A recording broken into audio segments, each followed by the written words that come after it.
국가의 주권을 잃어버리고 다른 나라의 종으로 팔려간다는 것이 어떤 느낌일까요? 사실 상상도 안 됩니다. 아주 고령이신 할머니, 할아버지께서는 그 경험을 조금은 기억하고 계실 것 같고요. 지금 생존에 있는 대부분의 사람들은 사실 나라를 잃는다. 그리고 내가 노예로, 종으로 다른 나라에 팔려간다라는 것, 어쩌면 상상도 할 수 없을 만큼 정말 힘든 일일 것입니다. 이 다니엘은, 오늘 말씀에 나오는 이 다니엘은 유다의 바벨론 포로 시대를 산 사람입니다.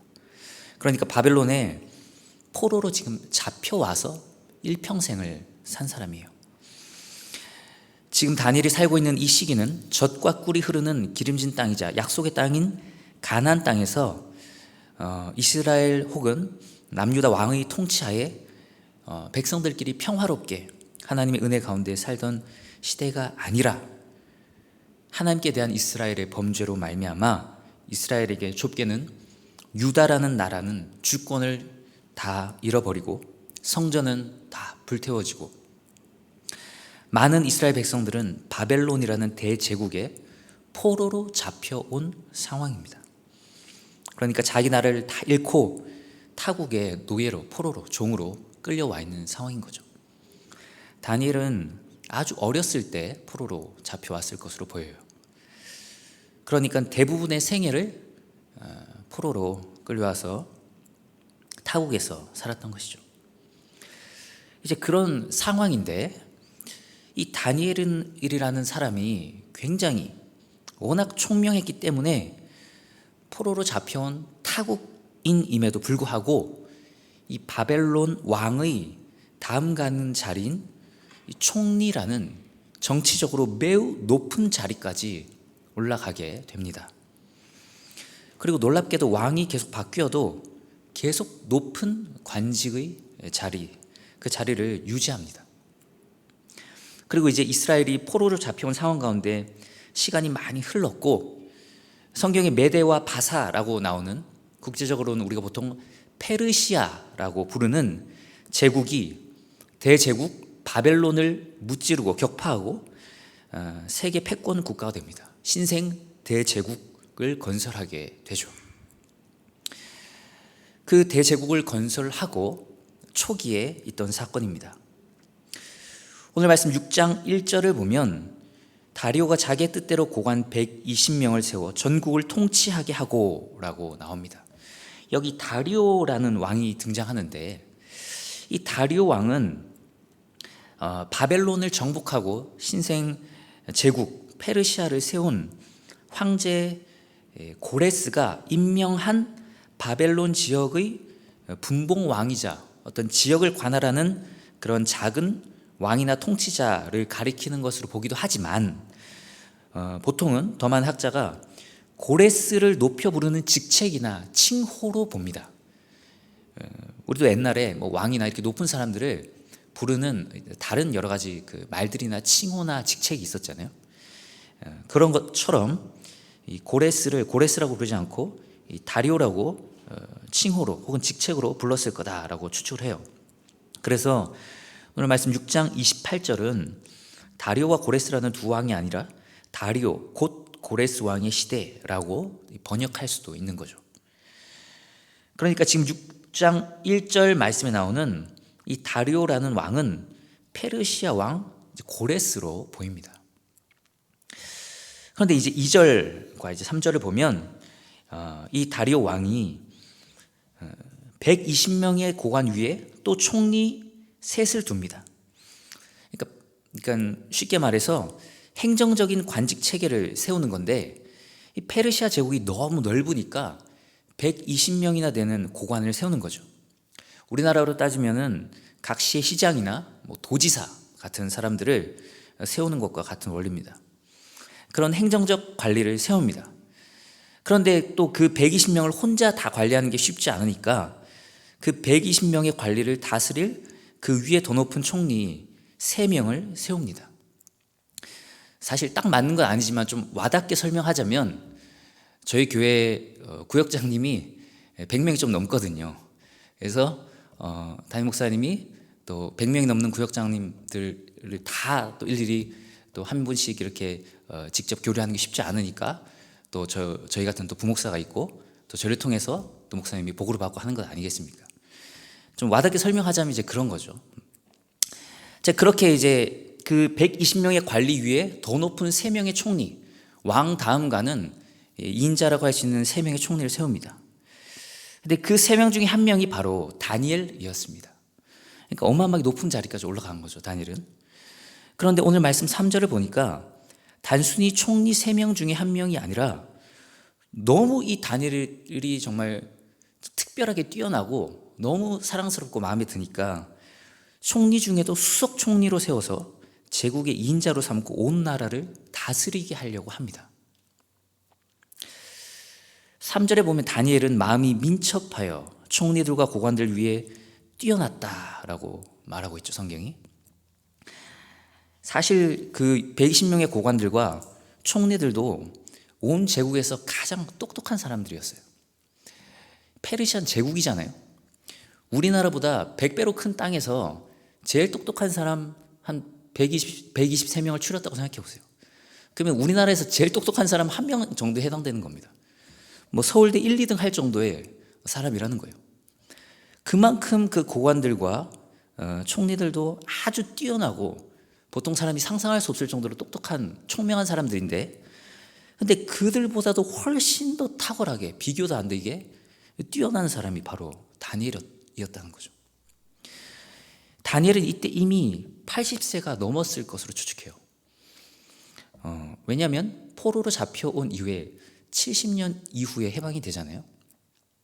근데 지금 포로로 해방될 즈음의 사건이기 때문에, 혹은 그 바로 직후의 사건이기 때문에 다니엘이 아주 어렸을 때 잡혀와서 70년이 지났으니까 80세나 그것을 넘었을 것이다 라고 보는 거죠.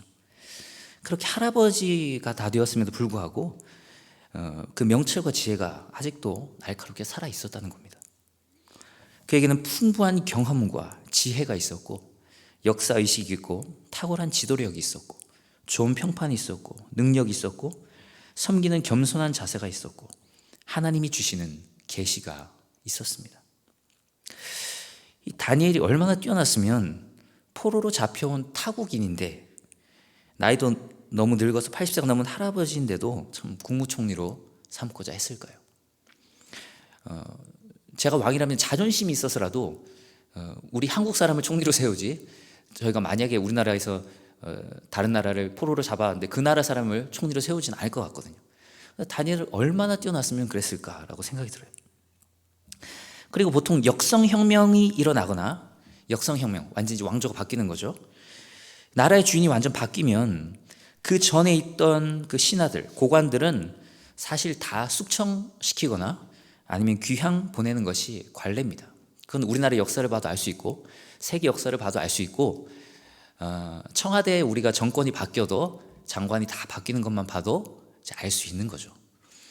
당연히 그 전에 있는 다른 왕을 섬기던 신하들은 다 잘리게 돼 있습니다.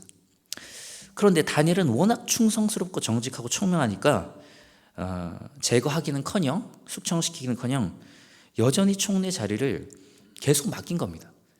그 70년간 바벨론에서도 왕이 많이 바뀌고 페르시아로 대제국이 바뀌었음에도 불구하고, 정권이 완전 바뀌었음에도 불구하고 다니엘은 계속해서 최고 관직에 등용됐던 거죠. 이유를 생각해 보니까 다니엘은 집권자에게 충성한 사람이 아니라, 집권 그 권력, 그 당에게 충성한 것이 아니라 하나님께 충성한 사람이었기 때문이다라는 결론밖에 안 나더라고요.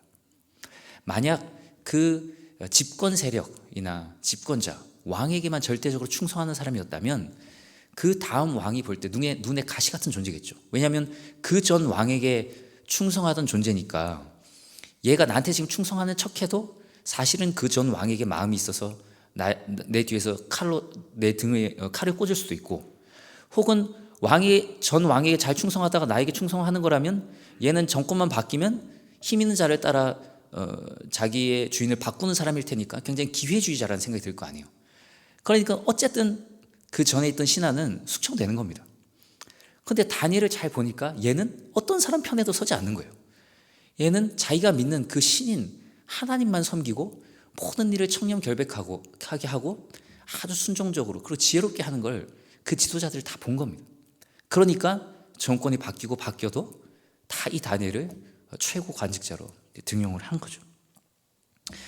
이 왕의 입장에서는 이 다니엘이 너무도 사랑스러웠겠지만 우리가 좀 생각해 보면 다른 신하들의 입장, 즉 다른 총리들과 다니엘 밑에 있는 고관들은 어쩌면 다니엘이 죽도록 미웠을 수도 있겠다는 생각이 들어요. 오늘 6장 4절을 보면 이에 총리들과 고관들이 국사에 대하여 다니엘을 고발할 근거를 찾고자 하였으나, 그렇죠? 다른 동료 총리들과 다니엘보다 밑에 있었던 고관들이 이제 다니엘이 2인자까지 올라가려고 하니까, 수석 총리가 되려고 하니까 너무 짜증이 나고 화가 나고 이 다니엘을 어떻게든 제거하고 싶은 마음이 이제 속에서 올라왔던 것 같아요. 이 세 친구들의 음해를 받았던 다니엘의 세 친구들이 음해를 받았던 것처럼 시기심에 눈먼 이 경쟁자들이 다니엘에 대해서 그래서 이제 음모를 세우는 거죠. 근데 다니엘이 그렇게 미움을 받을 수밖에 없었겠다라는 생각이 들어요. 첫째로는 다니엘은 우선 포로로 잡혀온 민족의 사람이잖아요. 한번 생각을 해보세요. 내가 이 나라에서 높은 관직에 있는데 그래서 굉장히 프라이드가 세고 자존심이 얼마나 높겠어요. 제가 높은 관직에 있다면. 제가 만약 장관이라면 얼마나 그 자존심이 세겠습니까? 그런데 내 위에 수석 장관이 우리나라의 포로로 잡혀온 다른 하등하게 보는 훨씬 더 우리보다 못한 민족의 그런 열등하게 보이는 민족의 사람이 저보다 더 위에 수석 장관으로 임명이 될 것 같은 분위기라고 생각을 해보세요. 얼마나 마음에 들끓는 시기심과 그런 그 상황이 용납이 안 되지 않겠습니까? 그 사람이 높은 관직이라는 것 자체가 눈에 가시였을 거예요. 어떻게 하면 저 사람을 제거할 수 있을까? 주변에 수많은 그 관직에 있는 사람들이, 그 신하들이 늘 다니엘을 어떻게 하면 없앨 수 있을까 고민을 했을 거예요. 같은 민족이 아닌 것이라는 것만으로도, 노예로 잡혀온 이방 민족이라는 것만으로도 충분히 미움을 살 만한 이유입니다. 엄마가 다른 요셉이 형들에게 미움을 받았듯, 그리고 민족이 다른 모세가 애굽의 왕궁에서 미움을 받은 것처럼 다니엘은 미움을 받았던 거죠. 그래서 6장 13절 말씀에 보면 이들이 왕 앞에 다니엘을 고발할 때 왕이여 사로잡혀 온 유다 자손 중에 다니엘이 이렇게 표현하잖아요. 그냥 다니엘이라고 말하지 않고 포로로 잡혀온 그 민족, 그 유다 자손 중에 있는 바로 그 다니엘이 이렇게 일부러 수식어를 갖다 붙이는 거죠. 그러니까 이제 미웠을 거고, 둘째로 다니엘은 자기들이 섬기는 신을 무시하고 오직 여호와 하나님만 섬겼기 때문에 또한 미움을 샀을 거예요. 초대교회 시대 때, 예수님 그리고 그 직후 시대 때 많은 사람들이, 그리스도인들이 로마라는 제국 속에서 로마의 박해를 받았는데, 박해를 받고 그렇게 순교를 당했던 가장 큰 이유 중에 하나가 바로 자신들의 신만 하나님 신이라고 인정하고 다른 로마의 그 수많은 모든 신들을 다 인정하지 않았기 때문입니다. 우리의 신도 많은 신 중에 하나야라고 어쩌면 인정했으면, 우리가 믿는 여호와 하나님도 많은 신들 중에 하나야라고 아마 인정했으면 그렇게 미움받지 않았을지도 몰라요. 왜냐하면 로마는 그리스 로마 신화를 보시면 알겠지만 다신론 사회였잖아요. 많은 신들 중에 하나라고 말했으면 아무도 기분 나빠하지 않았을지도 모릅니다. 그러나 그 모든 신은 다 가짜고, 너희가 섬기는 신은 가짜고, 우리가 섬기는 예수 그리스도, 그리고 이 하나님만이 참된 신이시다라고 고백하고 그렇게 예배하고 주장하고 살아가니까 이 로마의 눈에 가시 같은 존재였던 거죠. 그래서 어떻게든 로마가 기독교인들을 잡아서 없애려고 했던 겁니다. 이 다니엘은 바벨론의 황제도 섬기지 않고 바벨론의 신도, 페르시아의 그 어떤 신도 섬기지 않고 오직 여호와 하나님이라고 말하는 그 자기 신만을 섬기니까, 자기 신만 신이라고 하니까 얼마나 눈에 가시같이 보였을까요? 그리고 세 번째로 다니엘이 아주 충성스럽고 정직했다는 것, 그 사실도 미움을 사기에 충분한 이유가 됩니다. 아주 충성스럽고 정직한 것, 우리가 멀리서는 사실 멀리 있는 사람은 충성스럽고 정직한 거를 칭찬해요. 그래서 우리는 저 멀리 있는 국회의원들, 멀리 있는 기업의 이 높은 사람들, 그런 정치인들이 다 청렴 결백하기를 바랍니다. 그런데 이 세상이 절대 청렴 결백해지지 않는 이유는 뭐죠? 나는 별로 그러고 싶지 않은 거죠. 그리고 내 바로 옆에 있는 동료도 그러지 않았으면 좋겠다라고 실제로 생각하고 행동하고 살기 때문에 세상이 변하지 않는 거 아닙니까? 나도 그렇고 내 주변에 있는 동료도 그렇고 조금 부정직하고 조금 덜 청렴해도 어떻게든 돈을 많이 벌고 어떻게든 나에게 좀 유익이 되는 방향으로 되도록 이렇게 만들지, 청렴 결백하게 스스로와 주변에 있는 사람들이 살게 하는 것, 그래서 굉장히 힘든 일이고 어쩌면 그렇게 살려고 하면 주변으로부터 굉장히 눈에 가시 같은 존재로 살아야만 될 겁니다.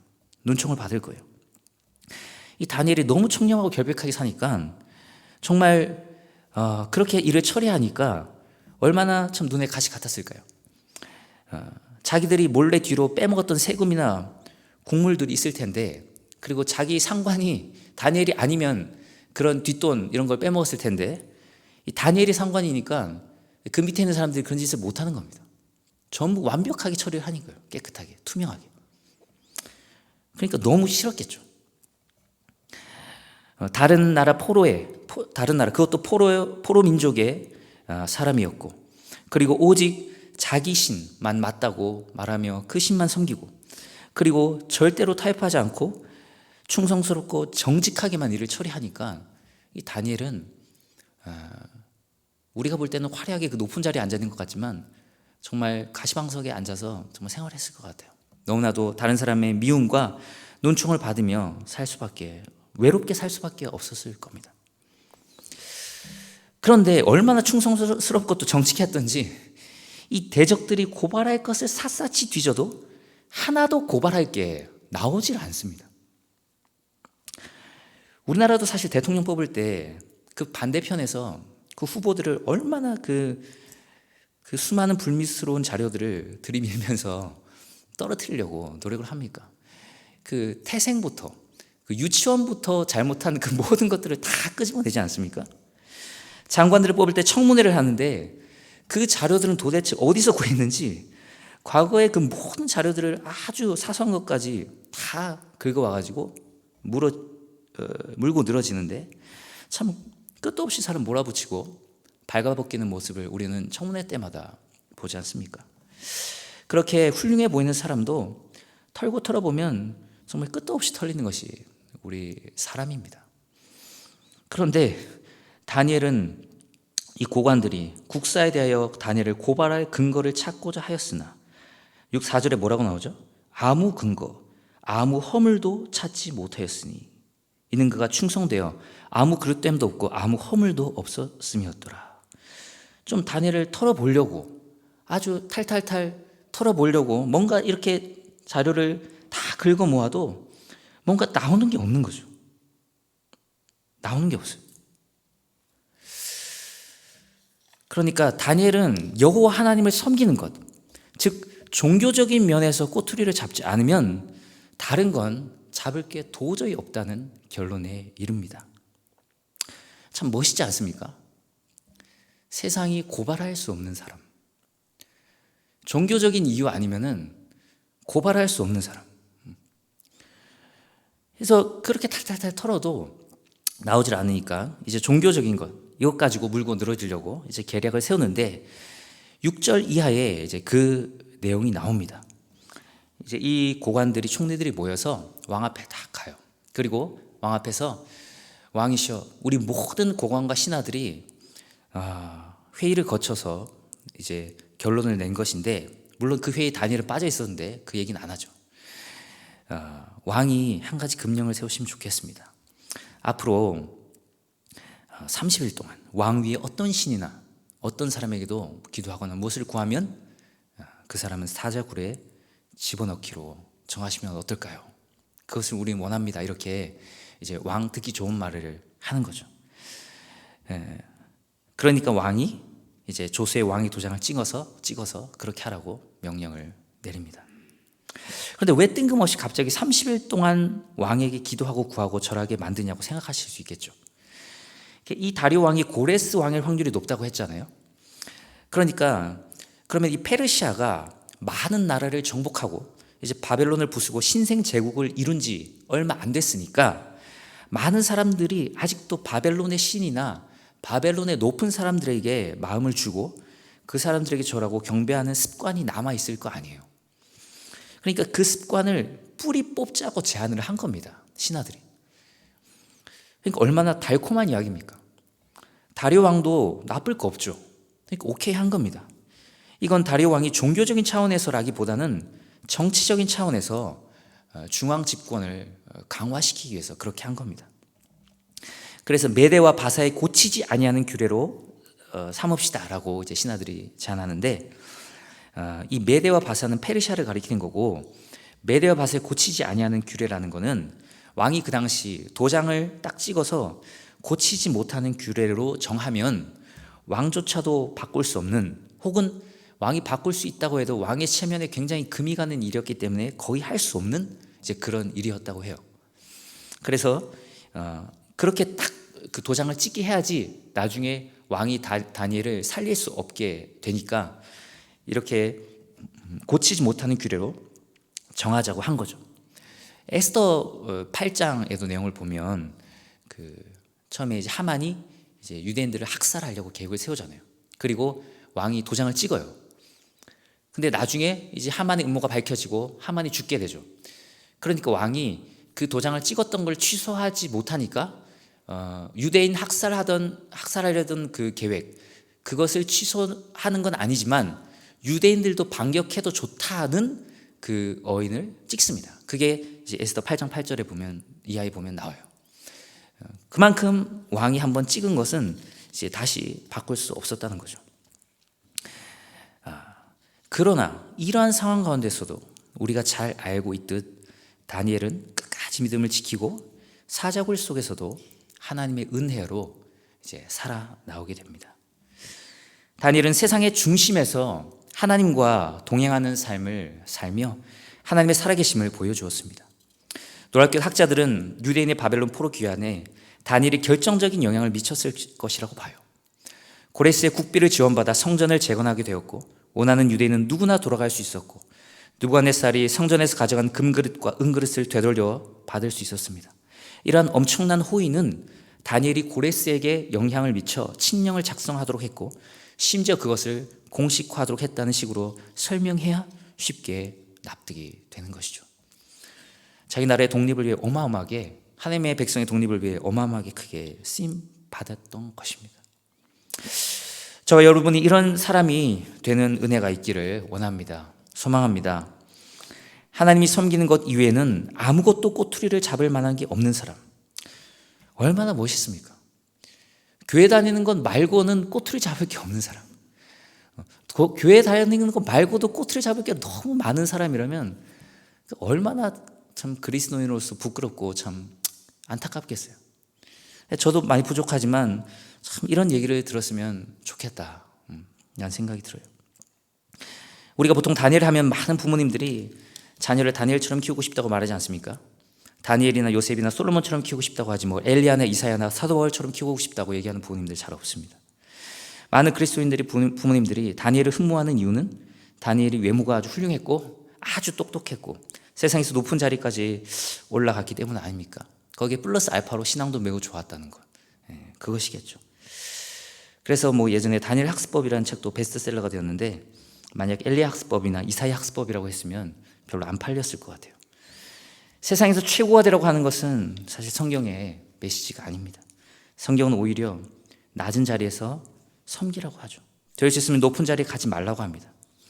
그래서 누가복음 20장 46절의 말씀을 보면, 긴 옷을 입고 다니는 것을 원하며 시장에서 문안 받는 것과 회당의 높은 자리와 잔치 윗자리를 좋아하는 서기관들을 삼가라, 그렇게 말합니다. 높은 자리를 좋아하지 말라는 거죠. 그리고 흠모하는 그 요셉이나 다니엘도 이방 나라에 그 언어도 모르는 타국의 종으로 팔려가서 얼마나 고생했습니까? 둘 다. 자녀가 그렇게 되기를 원하십니까? 그건 또 아니잖아요. 말씀 핵심은 어떻게 하면 다니엘처럼 똑똑해질 수 있는가가 아니고, 어떻게 하면 다니엘처럼 높은 자리에 올라갈 수 있는가가 아니고, 어떻게 하면 그 하나님을 모르는 세상 속에서도 하나님께 영광 돌리는 삶을 살 수 있는가를 오늘 말씀 얘기하고 있는 거죠.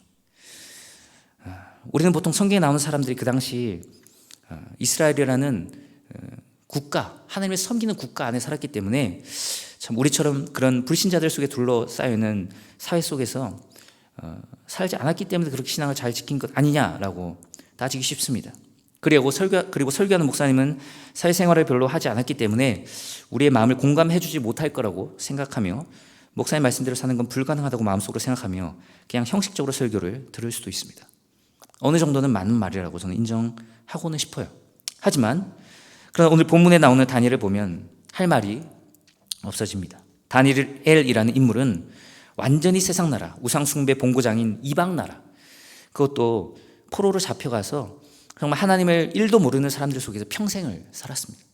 그 사람들과 교류를 끊고 산 것이 아니라 완전히 그 나라의 중심에서 정치적 활동을 하며 영향을 미치고 받으면서 살았습니다. 회사로 따지면 상사도 불신자고 동료도 불신자고 내 밑에 있는 부하들도 다 불신자인 완전 불신자로 둘러싸여진 세상 속에서 먹고 자고 예배드린 겁니다. 심지어 자기 집 있는 곳도 불신자 동네고 잠도 불신자들이 둘러싸여서 자야만 했습니다. 그런데 성경은 그 상황 속에서도 하나님의 뜻대로 충성스럽게 산 사람이라고 다니엘을 평가합니다. 정말 세상 사람들로부터 예수님 믿는 것, 교회 다니는 것으로